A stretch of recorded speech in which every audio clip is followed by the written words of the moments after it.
அனைவருக்கும் கணித வணக்கம். இப்போ பார்க்க போகிறது 7ஆம் வகுப்புக்குரிய கணக்கு, முதல் பருவம், பயிற்சி 3-2 இயற்கணிதம் தலைப்பில் யூனிட்டில் கொள்குறி வகை வினாக்களில் 8வது கணக்கை பார்க்க போகிறோம். 3mn, -5mn, 8mn மற்றும் -4mn மீன் கூடுதல் அப்படின்னு சொல்லி கொடுத்துருக்காங்க. கொள்குறி வகை வினாக்களில் உள்ள கேள்வி. இப்போ பார்த்தீங்கன்னா ஃபர்ஸ்ட் கொடுக்கப்பட்ட கணக்கை நான் வந்து என்ன பண்ணியிருக்கேன், எழுதியிருக்கேன். கூடுதல், இதனுடைய கூட்டல் கேட்டிருக்காங்க. அப்போ பாருங்க, முதல் ஸ்டெப் நான் என்ன செய்ய போறேன், ரிமூவ் த பிராக்கெட். பிராக்கெட்டை ரிமூவ் பண்ண போறேன். 3mn பிளஸ் இன்ட்டு மைனஸ் என்ன, மைனஸ் 5mn.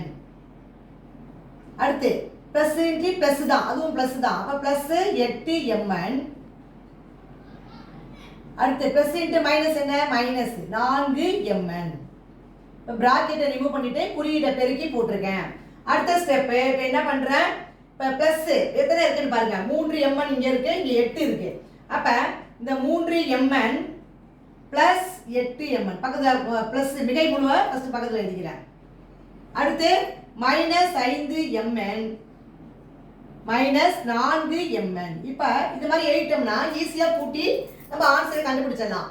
3 8 கூட்டினா எவ்வளவு வந்துடும், 11mn. அதை போட்டுக்கிறேன். அடுத்து மைனஸ், இது ஒரு ஒத்த குறியீடு, அப்படியே கூட்டிட்டு அந்த குறியீடை போட்டுக்கிறோம். 5 4 கூட்டினா 9 மைனஸ் 9mn. அடுத்து இது மாதிரி ஈஸியா போட்டுக்கலாம் நம்ம. அடுத்த ஸ்டெப், இது 11 பிளஸ்ல இருக்கு, இது 9 மைனஸ்ல இருக்கு. அப்ப 11ல 9 என்ன செய்யணும், கழிக்கணும். 11ல 9 போனா 2mn. அப்ப இந்த கணக்குக்குரிய விடை வந்து என்ன கொடுத்துருக்காங்க, இந்த கேள்வியை கண்டுபிடிச்சிருக்கோம். ஆன்சர் வந்து 2mn. அதுதான் வந்து இந்த கணக்குக்குரிய விடை ஆகும். புரிஞ்சுங்களா?